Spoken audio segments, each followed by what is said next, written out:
എവിടെ നിന്നോ വെടിയൊച്ച കേട്ടതും വേദി ഒന്നടങ്കം നിശബ്ദരായി. എന്താണ് സംഭവിച്ചത് എന്നറിയാതെ എല്ലാവരും പരിഭ്രാന്തരായി. അടുത്ത നിമിഷം സ്റ്റേജിൽ നിൽക്കുന്ന പവി നിലം പതിച്ചതും സിദ്ധുവിൻ്റെ ശ്വാസം ഒരു നിമിഷം വിളങ്ങുമെന്ന് തോന്നിപ്പോയി.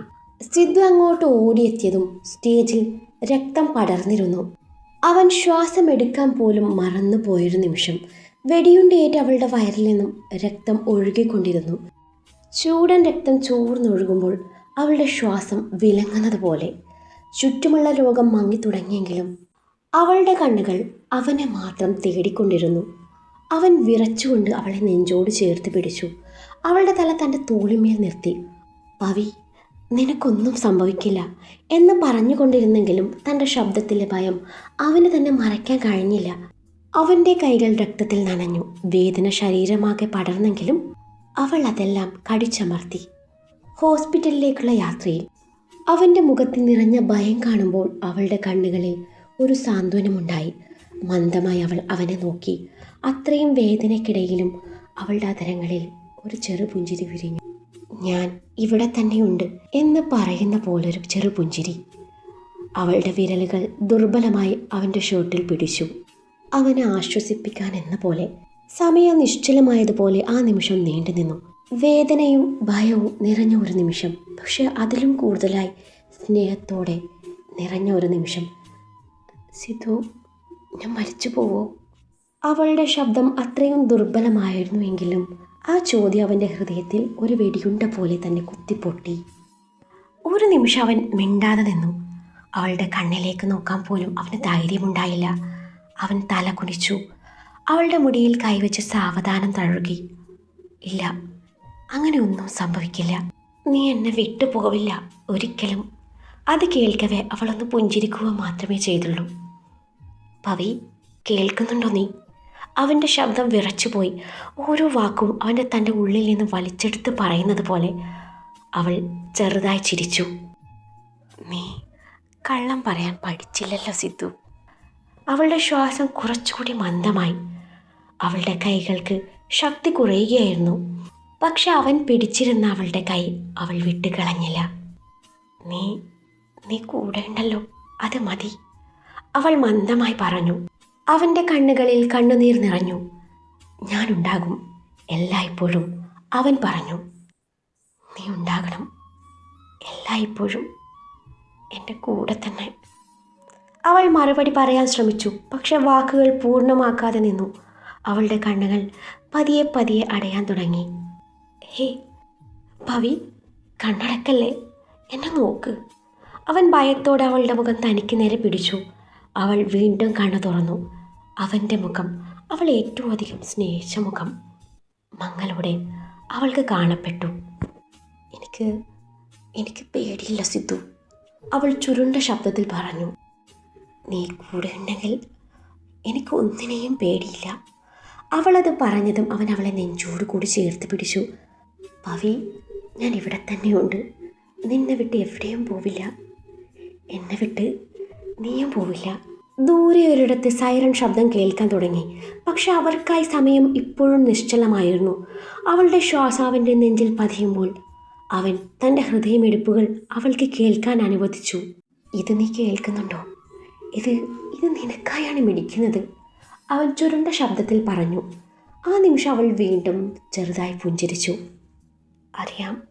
കണ്ണുകളിലെ വെളിച്ചം മങ്ങിക്കൊണ്ടിരുന്നുവെങ്കിലും അവൾ മറുപടി പറഞ്ഞു. അവളുടെ ശബ്ദം ഇപ്പോൾ ഒരു ശ്വാസം പോലെയായിരുന്നു. അവൻ അവളുടെ നെറ്റിയിൽ ചുംബിച്ചു. അവളുടെ വിരലുകൾ അവൻ്റെ ഷർട്ടിൽ നിന്നും മന്ദമായി ഒഴുകിപ്പോയി. പക്ഷെ അവളുടെ മുഖത്ത് ആ അവസാന നിമിഷത്തിലും ആ പുഞ്ചിരി അപ്പോഴും ഉണ്ടായിരുന്നു. ഒരു വേദനയുടെ ഇടയിൽ പോലും അവനെ ആശ്വസിപ്പിക്കാൻ മാത്രം വിരിഞ്ഞ ഒരു പുഞ്ചിരിയിൽ അവൻ അവളെ കൂടുതൽ ശക്തിയായി ചേർത്ത് പിടിച്ചു. നീ എവിടെയും പോകുന്നില്ല കേട്ടോ, നീ എൻ്റെ കൂടെ ഉണ്ടാവും. അവൻ്റെ ശബ്ദം വിറച്ചു തുടങ്ങി. പക്ഷെ അവൻ്റെ കൈകൾ അവളെ വിട്ടില്ല. എന്നിട്ട് എന്താ സംഭവിച്ചത്? ആ ചേച്ചി ഇപ്പോൾ കടലിലേക്ക് കണ്ണു നട്ടിരിക്കുന്ന സിദ്ധുവിനെ നോക്കി 20ഓളം വയസ്സ് തോന്നിപ്പിക്കുന്ന ആ പെണ്ണ് ചോദിച്ചു. സിദ്ധു ഒന്ന് പുഞ്ചിരിച്ചു. ദേ അങ്ങോട്ട് നോക്ക്. അവളുടെ ചോദ്യത്തിന് മറുപടിയായി സിദ്ധുവിൻ്റെ കൈവിരലുകൾ ഒരു ഭാഗത്തേക്ക് നീണ്ടു.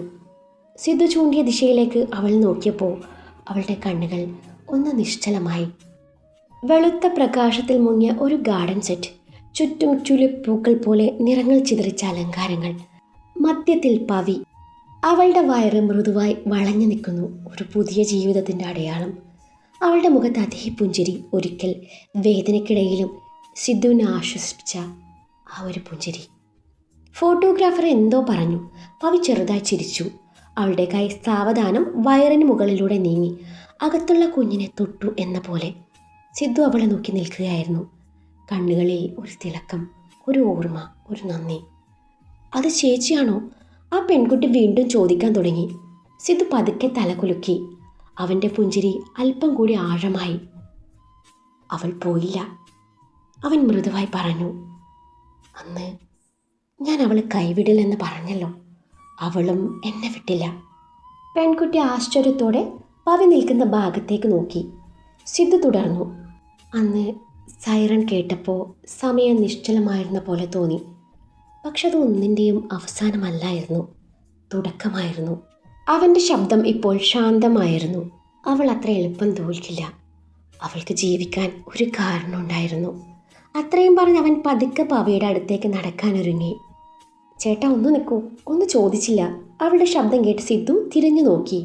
അന്ന് ആരാ ചേച്ചിയെ കൊല്ലാൻ നോക്കിയത്? അവളുടെ ആ ചോദ്യത്തിൻ്റെ പിന്നാലെ സിദ്ധുവിൻ്റെ മുഖഭാവം മാറുന്നത് അവൾ ശ്രദ്ധിച്ചു. ആതിര. അത് പറയുമ്പോൾ അവൻ്റെ ഞരമ്പുകൾ വലിഞ്ഞു മുറുകി. ഒരാളെ കൊല്ലാൻ ശ്രമിക്കുക, ഓർക്കുമ്പോൾ തന്നെ പേടി തോന്നുക. പക്ഷേ പറയാതിരിക്കാൻ വയ്യാട്ടോ. ചേട്ടനെ കണ്ട ആർക്കായാലും ക്രഷ് അടിച്ചു പോവും. അവളുടെ പറച്ചിൽ കേട്ട് സിദ്ധു അവളെ ഒന്നിരുത്തി നോക്കി. അയ്യോ ഇങ്ങനെ നോക്കല്ലേ, പറഞ്ഞെന്നേ ഉള്ളൂ. എനിക്ക് നേരത്തെ തന്നെ ഒരാളോട് ക്രഷ് അടിച്ചതാ, ആദിന്നാ പേര്. അല്ല ചേട്ടാ, എന്നിട്ട് ആതിര ഇപ്പോൾ ജീവിച്ചിരിപ്പുണ്ടാവില്ല എന്നറിയാം, എങ്ങനെ കൊന്നു എന്ന് മാത്രം പറഞ്ഞാൽ മതി. അവളുടെ ആ ചോദ്യത്തിനുള്ള മറുപടി പറയാതെ അവൻ പവിയുടെ അരികിലേക്ക് നടന്നു. മുന്നോട്ട് നടക്കുമ്പോൾ അവൻ്റെ മനസ്സിൽ ഒരു ദൃശ്യം കടന്നുപോയി. കുന്നിന് മുകളിൽ സിദ്ധുവിൻ്റെ തോക്കിന് മുൾമുനയിൽ നിൽക്കുന്ന ആതിര. സിദ്ധുവിൻ്റെ കൈ ട്രിഗറിൽ അമർന്നതും വെടിയുണ്ട അവളുടെ തലയിലേക്ക് തുളച്ചു കയറി.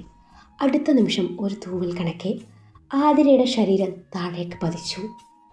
സിദ്ധുവിനെ കണ്ടപ്പോൾ പവിയുടെ കണ്ണുകൾ വിടർന്നു. ആ പരിചിതമായ ചിരി വീണ്ടും വിരിഞ്ഞു. സിദ്ധു, അവൾ വിളിച്ചു. അവൻ അവളുടെ അടുത്തേക്ക് ചെന്നു. അവളുടെ തോളിൽ കൈവച്ചു. മറ്റേ കൈ അവളുടെ വയറിന്മേൽ വെച്ചു. ഒരു നിമിഷം ഇരുവരും ഒന്നും പറഞ്ഞില്ല. അവിടെ ആ നിശബ്ദതയിൽ പോലും ഒരു സംഭാഷണം നടക്കുകയായിരുന്നു. അന്ന് ഞാൻ കേട്ട ആ ഹൃദയമെടുപ്പ് ഇപ്പോൾ ഇവിടെ തുടരുകയാണ്. അവളുടെ വയറിൽ കൈവച്ചുകൊണ്ട് അവൻ പറഞ്ഞതും പവി അവനെ നോക്കി. നീ പറഞ്ഞതല്ലേ നിന്റെ ഹൃദയം വെടിക്കുന്നത് എനിക്ക് വേണ്ടിയാണെന്ന്. അവൾ ചെറുതായി ചിരിച്ചു. ഇപ്പോൾ അത് നമ്മൾക്കായി മിടിക്കുന്നു. അവളുടെ വീർത്ത വയറിൽ ചുംബിച്ചുകൊണ്ടവൻ പറഞ്ഞു. കാറ്റ് സാവധാനം വീശി. പവിയുടെ മുടി അവളുടെ മുഖത്തേക്ക് വീണു. സിദ്ധു പതിവ് പോലെ അതൊന്ന് ഒതുക്കി. ആ പെൺകുട്ടി ദൂരത്ത് നിന്ന് ആ കാഴ്ച നോക്കി നിന്നു. അവളുടെ ചുണ്ടിൽ ഒരു പുഞ്ചിരി വിരിഞ്ഞു. അവൾ തൻ്റെ ഫോണെടുത്ത് ആദി എന്ന് സേവ് ചെയ്ത് വെച്ച നമ്പറിലേക്ക് ഡയൽ ചെയ്തു. കോൾ അറ്റൻഡ് ചെയ്തു എന്നല്ലാതെ മറുവശത്ത് നിന്ന് ശബ്ദമൊന്നും കേൾക്കുന്നില്ലായിരുന്നു. ആദി, നീ എന്താ ഒന്നും മിണ്ടാത്തെ? ഐ ആം സോറി ആദി, ഞാൻ അറിയാതെ പറഞ്ഞു പോയതാ. ആദി, എനിക്കിപ്പോൾ നിന്നെ കാണണം. ഞാനിപ്പോൾ ഇവിടെ നമ്മളെന്നും കാണാറുള്ള ബീച്ചിലുണ്ട്. നീ ഇങ്ങോട്ട് വരുമോ? ഇപ്പോൾ വന്നാലേ ചൂടോടെ ഒരു കിണ്ണം കാച്ചി ലവ് സ്റ്റോറി പറയാം. ആണോ? എന്നാലേ തൽക്കാലം വരാൻ സൗകര്യമില്ല, നീ വെച്ചിട്ട് പോയാനു. ആദി, എന്താ? നീ വരില്ലേ? മറുതലക്കിൽ നിന്നും മറുപടിയൊന്നുമില്ലായിരുന്നു. ആദി വരുമോ? വന്നിട്ടിപ്പോൾ എന്തിനാ? നിനക്കെന്നെ ഇഷ്ടമല്ലല്ലോ. ആദി പ്ലീസ്. വരാം. ഇപ്പം തന്നെ വരുമോ? വരൂന്നോ ഇല്ലെന്നോ? വരാം. ആദി, എന്താ പെണ്ണെ? നമ്മളെന്നും വന്നിരിക്കാറുള്ള ആ കടലോരത്ത് വെച്ചാ അവരാദ്യമായി കണ്ടുമുട്ടിയത്. നീ ആരുടെ കാര്യമാണ് ഈ പറയുന്നത്? അത് പിന്നെ നിനക്കറിയോ എൻ്റെ ഫേവറേറ്റ് സോങ് ഏതാണെന്ന്? അതൊക്കെ അറിയാം. അല്ല, ശരിക്കും നിനക്ക് എന്താ പറ്റിയേ? എന്നാ പറ, അതാരാ പാടിയേ? നിൻ്റെ അച്ഛൻ. ആദി, നീ എൻ്റെ വായിലിരിക്കുന്നത് കേട്ടു അടങ്ങൂ അല്ലേ? എടി, അത് പാടിയത് ഏതോ ഒരു പല്ലവി സിദ്ധാന്തല്ലേ? ഏതോ ഒരു പല്ലവി സിദ്ധാന്തല്ല, ചില്ലവിസ് ബൊട്ടിക്കിൻ്റെ ഫൗണ്ടറിൽ ഒരാളും സിംഗറുമായ പല്ലവി സിദ്ധാന്ത്. നിന്നോടുള്ള ദേഷ്യം മൂത്തി കടലിൽ ചാടിയാലോ എന്ന് വരെ ഓർത്തിരുന്ന നേരത്താണ് സാക്ഷാൽ സിദ്ധാന്ത് എൻ്റെ മുന്നിലേക്ക് വരുന്നതും എനിക്ക് കമ്പനി തരുന്നതും. പുള്ളിയെ ഞാൻ ആദ്യമായിട്ട് കാണുക. അങ്ങനെ 1 മണിക്കൂർ കൊണ്ട് അവരുടെ ലവ് സ്റ്റോറി ഞാൻ കേട്ടു. അത് കേട്ടപ്പോൾ എന്തോ ഒരു പ്രത്യേക ഫീൽ. നിന്നോടുള്ള ദേഷ്യം പോയി കിട്ടി. ഇപ്പോൾ എനിക്ക് നിന്നെ കാണാൻ തോന്നുന്നുണ്ട് ആദി. എനിക്ക് നിന്നെ ഇഷ്ടം ആദി. ഇത്തവണ അവളുടെ സ്വരം നേർത്തിരുന്നു. ശരിക്കും ഇഷ്ടമാണോ? അപ്പോൾ നീ നേരത്തെ പറഞ്ഞതോ? അത് അപ്പോഴത്തെ സാഹചര്യം അങ്ങനെയായിരുന്നു. ഇപ്പം എനിക്ക് നിന്നെ പ്രേമിക്കാൻ തോന്നുന്നുണ്ട് ആദി. നമുക്ക് ഗ്രാമങ്ങളിൽ ചെന്ന് രാപ്പാർക്കാം. അതികാലത്ത് എഴുന്നേറ്റ് മുന്തിരിത്തോട്ടങ്ങളിൽ പോയി മുന്തിരിവള്ളി തളിർത്ത് പൂവിടരുകയും മാതള നാരകയും പൂക്കുകയും ചെയ്തു എന്ന് നോക്കാം. അവിടെ വെച്ച് ഞാൻ നിനക്കെൻ്റെ പ്രേമം തരും. അനുവിൻ്റെ പ്രൊപ്പോസിങ് ഡയലോഗ് കേട്ട് ആദിയുടെ കണ്ണുകൾ മിഴിഞ്ഞു. അടുത്ത നിമിഷം കോൾ ഡിസ്കണക്റ്റായി. അവളുടെ കണ്ണുകൾ വീണ്ടും പവിയിലേക്കും സിദ്ധുവിലേക്കും നീണ്ടു. പവി സിദ്ധുവിൻ്റെ തോളിലേക്ക് തല ചായ്ച്ചു കിടന്നു. അവളുടെ ശ്വാസം ശാന്തമായിരുന്നു. പക്ഷെ ഉള്ളിലെങ്ങോ ഒരു ചെറു ആശങ്ക തിരമാലകളെ പോലെ ഇടിച്ചു വീണുകൊണ്ടിരുന്നു. കടലിൻ്റെ നീലതയിൽ കണ്ണ് പതിഞ്ഞുകൊണ്ടവൾ മെല്ലെ ചോദിച്ചു, സിദ്ധു, നിനക്കെന്നോട് എത്ര ഇഷ്ടമുണ്ട്? സിദ്ധു ഒരു നിമിഷം മിണ്ടാതിരുന്നു. അവളുടെ തലയിൽ കൈവച്ച് സ്നേഹത്തോടെ തഴുകി. അവൻ കടലിലേക്ക് നോക്കി. അനന്തമായ തിരമാലകൾ, അവസാനമില്ലാത്ത ആഴം. പിന്നെ പതുക്കെ അവളുടെ മുഖത്തേക്ക് തിരിഞ്ഞു. ഇതുപോലെ അവൻ കടലിലേക്ക് വിരൽ ചൂണ്ടി. ഇതിനൊട്ടും അളവില്ലല്ലോ. അതുപോലെ തന്നെയാണ് നിന്നോടുള്ള എൻ്റെ ഇഷ്ടവും. പവിയുടെ കണ്ണുകൾ നനഞ്ഞു. അവൾ അവൻ്റെ കൈ പിടിച്ചു തൻ്റെ വയറിന്മേൽ വെച്ചു.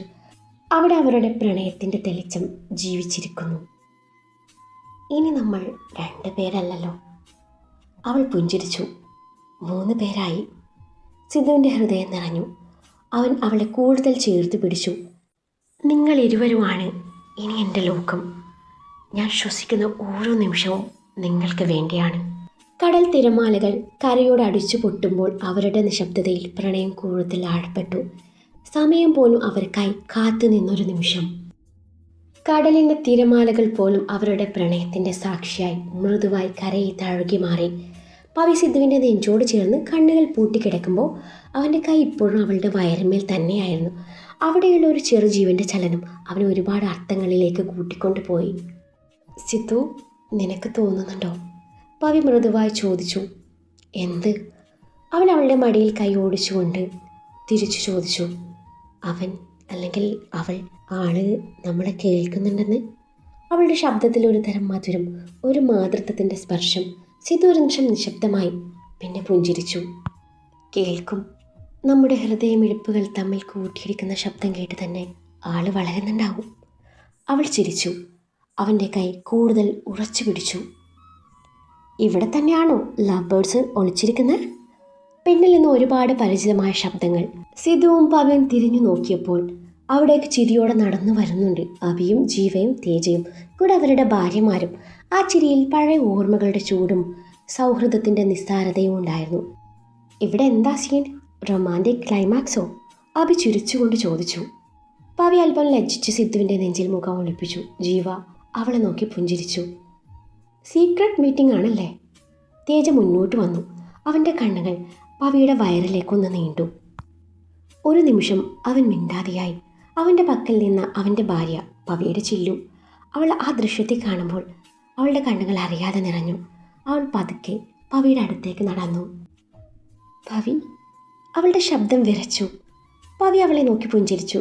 കൈ നീട്ടി അവൾ ഓടി വന്ന് പവിയെ ചേർത്ത് പിടിച്ചു. എനിക്ക് പറയാനറിയില്ല ഞാൻ എത്രമാത്രം സന്തോഷിക്കുന്നു. നിൻ്റെ കുഞ്ഞിനെ മതി വരുവോളം താലോലിക്കണം, എന്നിട്ടേ ഞങ്ങളൊരു കുഞ്ഞിനെ പറ്റി ചിന്തിക്കുള്ളൂ. അവളുടെ കണ്ണുനീർ പവിയുടെ തോളിലേക്ക് വീണു. സിദ്ധുവും തേജയും തമ്മിൽ ഒരു നിമിഷം പരസ്പരം നോക്കി നിന്നു. ആ കണ്ണുകളിൽ വാക്കുകളേക്കാൾ വലിയൊരു ബന്ധമുണ്ടായിരുന്നു. തേജ പതുക്കെ മുന്നോട്ട് വന്നു. മച്ചാ, സിദ്ധുവിൻ്റെ തോളിൽ കൈവച്ചുകൊണ്ട് തേജ വിളിച്ചു. നീയേ ഇനി ഒരു അച്ഛനാകാൻ പോകുന്നു. സിദ്ധു ചിരിച്ചു. പക്ഷെ ആ ചിരിയിൽ അഭിമാനവും ഉത്തരവാദിത്വവും സ്നേഹവും എല്ലാം കലർന്നിരുന്നു. നമ്മളെല്ലാവരും കൂടി കൂടുമ്പോൾ ജീവിതം ഇങ്ങനെ പൂർണ്ണമാകുമെന്ന് ഞാൻ കരുതിയില്ല, ജീവ പറഞ്ഞു. കടൽക്കരയിൽ ചിരികളും കണ്ണുനീരും സ്നേഹവും ഒക്കെ ചേർന്ന് ഒരു മനോഹരമായ നിമിഷമായി മാറി. പവി വീണ്ടും സിദ്ധുവിൻ്റെ കൈ പിടിച്ച് തൻ്റെ വയറിന്മേൽ വെച്ചു. ഇപ്പോൾ അവരുടെ ചുറ്റും അവരുടെ പ്രണയം മാത്രമല്ല, ഒരു കുടുംബം, ഒരു ലോകം. കടൽ തിരമാലകൾ വീണ്ടും കരയോട് അടിച്ചു പൊട്ടി. ഇപ്രാവശ്യം അത് അവരുടെ കഥയ്ക്ക് ഒരു പുതിയ അധ്യായത്തിൻ്റെ തുടക്കമായിരുന്നു. പവിയുടെ വളക്കാപ്പ് ചടങ്ങ് വീട് മുഴുവൻ സന്തോഷത്തിലും നിറങ്ങളിലുമായി ഒഴുകിക്കൊണ്ടിരിക്കുന്നു. പവി പച്ചയും ചുവപ്പും കലർന്ന പുടവ ധരിച്ചു നിൽക്കുന്നു. കൈകളിൽ നിറഞ്ഞു നിൽക്കുന്ന വളകളുടെ ശബ്ദം ഓരോ ചലനത്തിലും മൃദുവായി മുഴങ്ങുമ്പോൾ അവൾ ഒരു കൊച്ചു ദേവതയെ പോലെ തോന്നി. ചുറ്റും ബന്ധുക്കളും സുഹൃത്തുക്കളും ചിരിയും സംസാരവും പങ്കിട്ടുകൊണ്ടിരിക്കുമ്പോൾ പവി ആ കാഴ്ചകൾ മുഴുവനും ആസ്വദിച്ചു നിന്നു. അവളുടെ കണ്ണുകളിൽ ഒരു തരം തൃപ്തിയും ഹൃദയത്തിൽ ഒരു നിശബ്ദ സന്തോഷവും നിറഞ്ഞിരുന്നു. പവിയുടെ മുന്നിലേക്ക് ആദ്യം എത്തിയത് അവളുടെ അമ്മ വിമലയായിരുന്നു. കൈകളിൽ നിറയെ വളകളുമായി കണ്ണുകളിൽ ഒരു തിളക്കവും ഒരു നനവുമൊത്ത് അവർ മകളുടെ മുന്നിൽ ഒരു നിമിഷം നിന്നു. ആ നിമിഷത്തിൽ ബാല്യത്തിൽ നിന്ന് ആരംഭിച്ച് ഇന്നുവരെ പവിയെ വളർത്തിയ ഓരോ ഓർമ്മയും അവരുടെ മനസ്സിലൂടെ ഒഴുകിപ്പോയി. എൻ്റെ കുഞ്ഞ് ഇങ്ങനെ വലിയവളായി, അവർ മൃദുവായി പറഞ്ഞു. പവി തലയുയർത്തി അമ്മയെ നോക്കി. അവളുടെ കണ്ണിലും അതേ നനവ്. വിമല സാവധാനമായി പവിയുടെ കൈ പിടിച്ചു. വളകൾ ഒന്ന് വീതം അണിയിച്ചു തുടങ്ങി. ഓരോ വളയും ഇടുമ്പോൾ അവർ മനസ്സിൽ പ്രാർത്ഥിച്ചു, നിനക്കും കുഞ്ഞിനും നല്ലത് മാത്രം വരട്ടെ. വളകൾ കയ്യിൽ നിറയുമ്പോൾ അവയുടെ ശബ്ദം ഒരു അമ്മയുടെ ആശംസകളുടെ ശബ്ദമായി മാറി. അടുത്തതായി ഹരിദാസ് മുന്നോട്ട് വന്നു. സാധാരണയായി വികാരങ്ങൾ പ്രകടിപ്പിക്കാത്ത മനുഷ്യൻ്റെ കണ്ണുകളിൽ ഇന്നൊരു മൃദുത്വം ഉണ്ടായിരുന്നു. അയാൾ ഒരു നിമിഷം മകളെ നോക്കി നിന്നു. പിന്നെ കൈ നീട്ടി അവളുടെ കയ്യിൽ വളകൾ അണിയിച്ചു. സന്തോഷത്തോടെ ഇരിക്കണം, അയാൾ പറഞ്ഞു. പക്ഷെ ആ വാക്കുകൾക്ക് അപ്പുറം അവൻ്റെ ഹൃദയം പറഞ്ഞത് പവിക്ക് വ്യക്തമായിരുന്നു. പവി മിണ്ടാതെ അയാളുടെ കൈ പിടിച്ചു. ആ പിടിയിൽ നന്ദിയും സ്നേഹവും സുരക്ഷയും എല്ലാം ഉണ്ടായിരുന്നു. വിമലയും ഹരിദാസും ചേർന്ന് പവിയുടെ കൈകളിൽ അവസാന വളയണിയിച്ചപ്പോൾ ചുറ്റും കയ്യടികൾ മുഴങ്ങി. ആ ഒരു നിമിഷം അതൊരു ചടങ്ങ് മാത്രമല്ലായിരുന്നു, ഒരു മാതാപിതാക്കളുടെ ഹൃദയം നിറഞ്ഞ ആശീർവാദമായിരുന്നു. അവൾ ഒരു നിമിഷം കണ്ണടച്ചു. അമ്മയുടെ സ്നേഹവും അച്ഛൻ്റെ കരുതലും ചേർന്ന അനുഗ്രഹം അവളുടെ ജീവിതത്തിലേക്ക് ഒരു പുതിയ വെളിച്ചമായി ഒഴുകി. ഓം പതുക്കെ നടന്ന് പവിയുടെ അരികിൽ വന്നിരുന്നു. അവളുടെ കൈകൾ തൻ്റെ കൈകളിൽ എടുത്തപ്പോൾ അവൻ്റെ കണ്ണുകളിൽ ഒരു പ്രത്യേകമായ തിളക്കമുണ്ടായിരുന്നു. ഒരു ചേട്ടൻ്റെ അഭിമാനവും ഒരച്ഛൻ്റെ പോലെയുള്ള കരുതലും ചേർന്നൊരു തിളക്കം. മോളെ എന്ന് വിളിച്ചപ്പോൾ തന്നെ പവിയുടെ കണ്ണ് നിറഞ്ഞു. വളകൾ ഒന്നൊന്നായി അവളുടെ കയ്യിൽ കയറ്റുമ്പോൾ ഓരോ ശബ്ദവും ഒരു ഓർമ്മ പോലെ മുഴങ്ങി. തനിക്കവൻ നൽകിയ സാഹോദര്യത്തിൻ്റെ നിറമുള്ള ഓർമ്മകൾ എല്ലാ മോമിൻ്റെ മനസ്സിലും നിറഞ്ഞൊഴുകി. അവൻ്റെ വിരലുകൾ അല്പം വിറച്ചുപോയി. അത് കണ്ട പവി ഒന്ന് പുഞ്ചിരിച്ചു. ചേട്ടാ, അവൾ മൃദുവായി വിളിച്ചു. അവനൊന്നും പറയാതെ അവളുടെ നെറ്റിയിൽ ഒരു ചുംബനം നൽകി. തൊട്ടരികിൽ നിന്ന് നന്ദു എല്ലാം നോക്കി നിൽക്കുകയായിരുന്നു. അവളുടെ കണ്ണുകളിൽ ഒരു തരം സന്തോഷം, അതിനൊപ്പം ചെറിയൊരു അഭിമാനവും.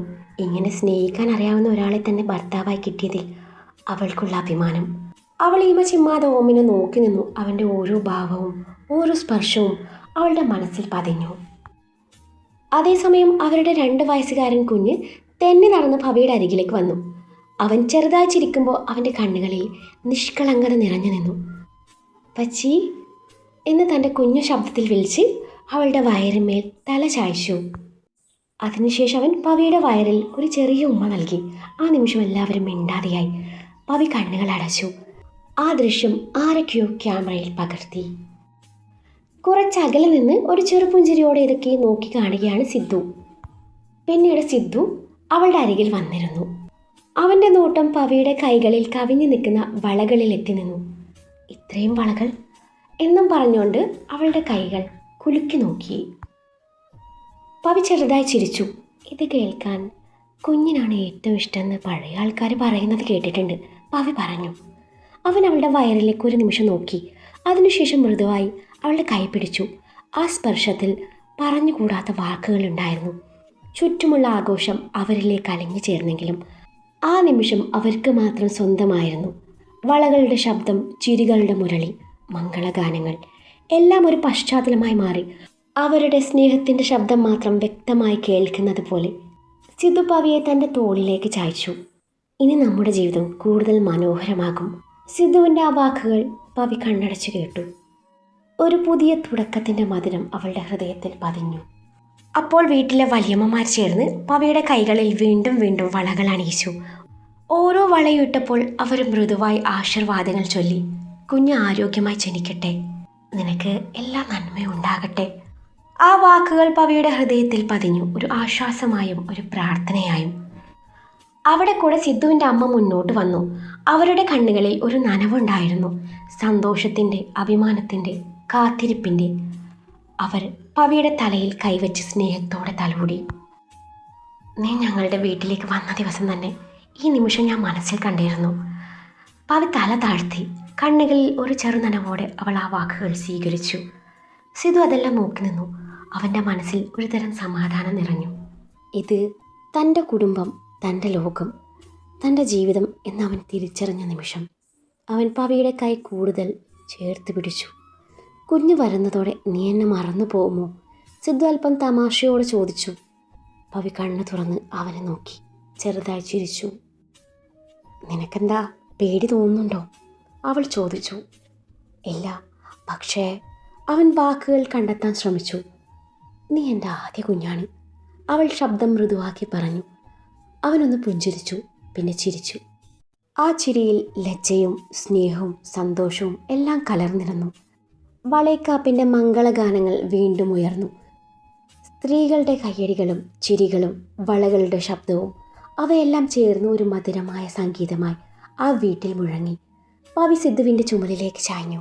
ഇത്രയും ആളുകൾക്കിടയിലും എനിക്ക് കേൾക്കുന്നത് നിന്റെ ഹൃദയമിടിപ്പാണ്. സിദ്ധു ഒരു നിമിഷം അവളെ നോക്കി. അതെ, കാരണം അതിൽ നീയും നമ്മുടെ കുഞ്ഞും ഉണ്ടല്ലോ. ആ വാക്കുകൾ കേട്ടപ്പോൾ പവിയുടെ കണ്ണുകൾ വീണ്ടും അടഞ്ഞു. ആ നിമിഷം അവൾ ഒരമ്മയായിരുന്നു, ഒരു ഭാര്യയായിരുന്നു. അതിലും കൂടുതൽ സ്നേഹത്തിൻ്റെ ഒരു ജീവിക്കുന്ന രൂപം. വളകളുടെ മൃദുവായ ശബ്ദം പിന്നെയും മുഴങ്ങി, ഒരു പുതിയ ജീവിതത്തിൻ്റെ തുടക്കം അറിയിച്ചുകൊണ്ട്.